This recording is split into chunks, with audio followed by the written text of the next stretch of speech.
අයිබෝන් හිතවතුනි රියදුරු රැකියාවක් ගැසට් වෙලා තියෙනවා ශ්‍රී ලංකා තැපැල් දෙපාර්තමේන්තුව ගැසට් පත්‍රය 2025 6 27 වන දින ශ්‍රී ලංකා තැපැල් දෙපාර්තමේන්තුවේ ප්‍රාථමික ශිල්පීය නිලධර ගණයේ 3 වන ශ්‍රේණියේ තැපැල් රියදුරු තනතුරු සඳහා බඳවා ගැනීම ප්‍රායෝගික පරීක්ෂණය 2025 ශ්‍රී ලංකා තැපැල් දෙපාර්තමේන්තුවේ ප්‍රාථමික ශිල්පීය නිලධර ගණයේ 3 වන ශ්‍රේණියේ තැපැල් රියදුරු තනතුරේ පවත්නා පුරප්පාඩු 40ක් සම්පූර්ණ කිරීම සඳහා මෙම නිවේදනයේ සඳහන් සුසුකම් සපුරා ඇති ශ්‍රී ලංකා පුරවැසියන්ගෙන් අයදුම්පත් කැඳවනු ලැබේ කියලා ගැසට් වෙලා තියෙනවා. අපි බලමු ප්‍රායෝගික පරීක්ෂණේ තියෙන්නේ තැපැල් මූලස්ථානයේ එක කියලා දාලා තියෙනවා භාෂා මාධ්‍ය ප්‍රායෝගික පරීක්ෂණය සිංහල දෙමළ හා ඉංග්‍රීසි භාෂා මාධ්‍යයෙන් පැවැත්තේ ඉල්ලුම් කරන භාෂා මාධ්‍ය පසුව වෙනස් කිරීමට ඉඩ දෙන නොලැබේ කියලා තියෙනවා. අපි බලමු සුසුකම් කොහොමද කියලා. බඳවා ගැනීමේ සුසුකම් කියලා තියෙනවා. අධ්‍යාපන සුසුකම්.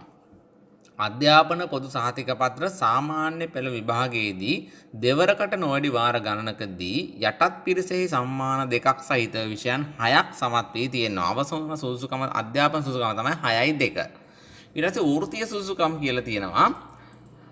මෝටර් රථ ප්‍රවාහන කොමසාරිස් ජනරල්වරයා විසින් නිකුත් කළ ඩී පන්තියේ බර වාහන රියදුරු බලපත්‍රයක් ලබා තිබීම. ලයිසන් එකක් තියෙනවනේ බර වාහන ලයිසන් එකක්. හරි. අපි බලමු පළපුරුද්ද. ඩී පන්තියේ බර වාහන රියදුරු බලපත්‍රය ලැබීමෙන් පසුව 2025 7/25 දිනට පෙර ඩී පන්තියේ බර වාහන පැදවීම පිළිබඳව වසර 3කට නොවඩු පළපුරුද්දක් ලබා තිබිය යුතුය. සම්මුඛ පරීක්ෂණයේදී සහතික මගින් සනාථ කර යුතුය. සම්මුඛ පරීක්ෂණයකට එනකොට එම සුසුකම් සනාථ කරන්න පුළුවන් සහතික තියෙන්න ඕන කියලා තමයි කියන්නේ. හරි අපි බලමු කායික සුසුකම්. අයිදුම්කරුගේ අවම උස අඩි 5යි අඟල් 2.5කට නෝඩු යුතුය. ඒ කියන්නේ සෙන්ටිමීටර් 157කට වැඩි වෙන්න ඕන. ඊට අඩු වෙන්න බෑ. සෑම අයිදුම්කරුවෙක්ම දිවා කාලයේ හා රාත්‍රී කාලයේදී ශ්‍රී ලංකාවේ ඕනෑම ප්‍රදේශයක දවසේ කවර හෝ වේලාවක රියදුරු තනතුරේ රාජකාරී ඉටු කිරීමට ප්‍රමාණවත් ශාරීරික හා මානසික යෝග්‍යතාවයන් සහ මනා ඇස් පෙනීමෙන් යුක්ත විය යුතුය. ජාතික ප්‍රවාහන වෛද්‍ය ආයතනය විසින් නිකුත් කරන විධිමත් වෛද්‍ය සහතිකයක් මගින් මේ බව සනාථ කළ යුතුය. වෙනත් සුසුකම් කියලා තියෙනවා. අයිදුම්කරු ශ්‍රී ලංකාවේ පුරවැසියෙක් වෙන්න ඕනලු. අයිදුම්කරු විශිෂ්ට චරිතයක් යුක්ත බව ග්‍රාම නිලධාරියා විසින් සනාථ කළ යුතුය. පුරුෂ පාර්ශවය පමණක් අයිදුම් කළ යුතුය.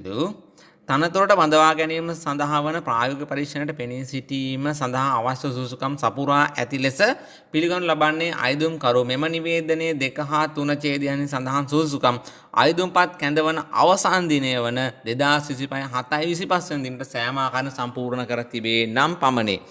අයිදුම්පත් යොමු කිරීමේ අවසන් දිනය තමයි 2025 7/25 වන දින. ඒ වෙනකොට සියලුම සුසුකම් සම්පූර්ණ කරලා තියෙන්න ඕන ඕගොල්ලෝ. වයස් සීමාව දාලා තියෙනවා. අයිදුම්පත් බාර ගන්න අවසාන දිනය වන 2025 7/25 වෙනි දිනට වයස අවුරුදු 18ට නොඅඩු සහ අවුරුදු 45ට නොවැඩි අයෙක් විය යුතුයි. ඒ කියන්නේ අවුරුදු 18ට අඩු වෙන්න බෑ 45ට වැඩි වෙන්න බෑ. ඒ අනුව 2007 7/25 වන දිනට හෝ ඊට පෙර හා 1987 වෙනි මාසේ 25 වන දිනට හෝ ඊට පසු උපන් දිනයේදී ඇති අයට පමණක් මේ සඳහා අයදුම් කිරීම සුසුකම් ඇත. දැනට රාජ්‍ය සේවයේ ස්ථිර තනතුරක් දරන අයට උපරිම වයස් සීමාව අදාළ නොවේ කියලා තියෙනවා. වැටුප් පරිමාණය එහෙම දාලා තියෙනවා.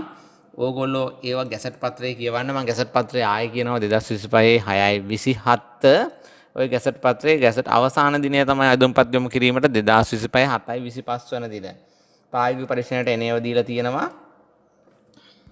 විෂය තියෙනවා රිය පැදිවිනි නිපුණත්වය උපරිම ලකුණු 40යි සමත් ලකුණු 20ක් ගන්න ඕන 40න් මහා මාර්ග නීති පිළිබඳ ප්‍රායෝගික දැනුම උපරිම ලකුණු 40යි සමත් ලකුණු 20ක් ගන්න ඕන මෝටර් යාන්ත්‍රික විද්‍යාව පිළිබඳ දැනුම උපරිම ලකුණු 20යි සමත් වෙන්න ලකුණු 10ක් ගන්න ඕන උපරිම ලකුණු ගන්න ඕන මේ රැකියාවට තනතුරු 40යි ගොඩාක් දෙනෙක් අයදුම්පත් යොමු කරයි අයදුම්පත් කිරීමේ ක්‍රමය මේක විශේෂයි මෙම නිවේදනයේ අවසානයේ ඇති ආදර්ශ අයදුම්පත් අනුව A4 ප්‍රමාණයේ කඩදාසියේ දෙපැත්තම ප්‍රයෝජනයට ගනිමින් අංක 1 සිට 5 දක්වා ශීර්ෂ පළමු වන පිටුවේද ඉතිරි 2 හා 3 පිටුවලටද ඇතුළත් වන පරිදි අයදුම්පත් සකස් කළ යුතුය. අයිදුම් පත්‍රය පිළියෙල කරගන්නා විට එහි ශීර්ෂයේ සඳහන් පරීක්ෂණයේ නම සිංහල අයිදුම් පත්‍රවල සිංහල භාෂාවට අමතරව ඉංග්‍රීසි භාෂාවෙන්ද දෙමළ අයිදුම් පත්‍රවලට දෙමළ භාෂාවට අමතරව ඉංග්‍රීසි භාෂාවෙන්ද යෙදිය යුතුය.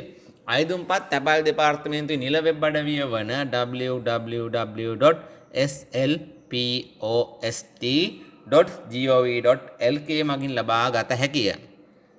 නිවැරදිව සම්පූර්ණ කරන ලද අයදුම්පත් 2025 7/25 වන දිනට පෙර ජ්‍යෙෂ්ඨ පාලන ලේකම් මූලස්ථාන අංක 310 DR විජේවර්ධන මාවත කොළඹ 10 යන ලිපිනයට ලියාපදිංචි තැබෑලෙන් එවිය යුතුය.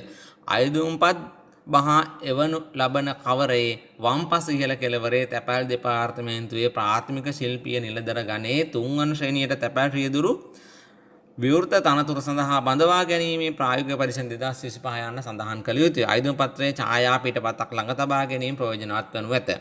මම ඒ ඡේදය නැවත කියවනවා. නිවරදිව සම්පූර්ණ කරන ලද අයිදුම්පත් 2025 7/25 දිනට පෙර මෙන්න මේ ලිපිනයට යොමු කරන්න ඕන.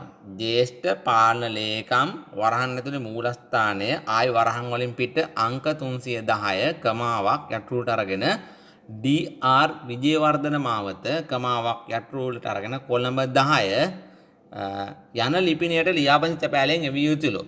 අයිදුම්පත් බහා එවන ලබන කවරේ වම්පස ඉහළ කවරේ වම් පැත්තේ ඉහළින් අපි ලියන්න ඕන තැපැල් දෙපාර්තමේන්තුවේ ප්‍රාථමික ශිල්පීය නිලධර ගණයේ 3 වන ශ්‍රේණියට තැපැල් රියදුරු විවෘත තනතුරු සඳහා බඳවා ගැනීමේ ප්‍රායෝගික පරීක්ෂණ 2025ක් අනිවාර්යෙන් ලියන්න ඕන. අයිදුම් පත්‍රයක් තියෙනවා ආදර්ශ අයිදුම් පත්‍රයක් මෙම ගැසට් පත්‍රයේ අවසානයේට නැත්තම් අර තැපැල් දෙපාර්තමේන්තුවේ නිල වෙබ් අඩවියට යන්න නිල වෙබ් අඩවියේ තියෙනවා මම ඩිස්ක්‍රිප්ෂන් එකේ දාන්නම් ලින්ක් එක ආදර්ශ අයිදුම් පත්‍රයක් තියෙනවා ඒක වගේ ඒ විදිහට හදලා ඕගොල්ලෝ අයිදුම් පත්‍රය පුරවල යවන්න. ගාස්තු ගෙවීම කියලා තියෙන කොටසක් අපි ඒකත් කියවලා බලමු. මෙම පරීක්ෂණය සඳහා අයදුම් කරන සෑම අයදුම් කරුවෙකු විසින්ම පරීක්ෂණ ගාස්තුව ලෙස රුපියල් 500ක මුදලක් ගෙවිය යුතුය.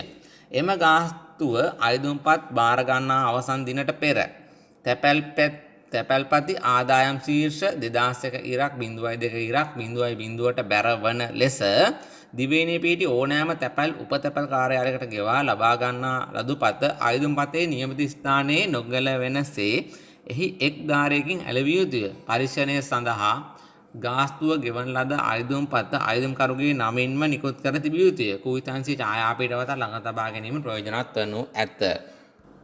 ඒ විදිහට ඔයගොල්ලෝ පෝස්ට් ඔෆිස් එකට ගිහින් තැපැල් කාර්යාලයට ගිහින් ගෙවලා මෙන්න මේ අයදුම් පත්‍රය ඔයගොල්ලෝ මේ විදිහට හදලා මේක ආදර්ශ අයදුම් පත්‍රයක් මේ විදිහට හදලා ඔයගොල්ලෝගේ අත්අකුරින් පුරවලා අර ඉහත කිව්ව ලිපිනයට තැපැල් කරන්න ලියාපදිංචි තැපෑලෙන් පරීක්ෂණ ගාස්තු ගෙවිය යුතු කුසන නොගැලවෙනසේ මෙහි අලවන්න එක් ධාරයක විතරක් ගම් ගාලා මෙතන අලවන්න අලවලා මේ විදිහට අස්සම් කරලා නිවැරදිව තැපැල් කරන්න ඕගොල්ලොන්ට අස්සන සහතික කරන්නත් තියෙනවා අයිදුම් පත්‍රය ඒ විදිහටම අස්සන සහතික කළා ඕගොල්ලෝ අයිදුම් පත්‍රය නිසියාකාරව යොමු කළා එම රැකියාවට කැමති කෙනෙක් ඉන්නවා නම් රැකියාවට සම්මුඛ පරීක්ෂණ සඳහා ඉදිරිපත් වෙලා හොඳින් ඉදිරිපත් වෙලා එම රැකියාව ලබා ගන්න ශක්තිය ලැබේවා කියලා ප්‍රාර්ථනා කරනවා.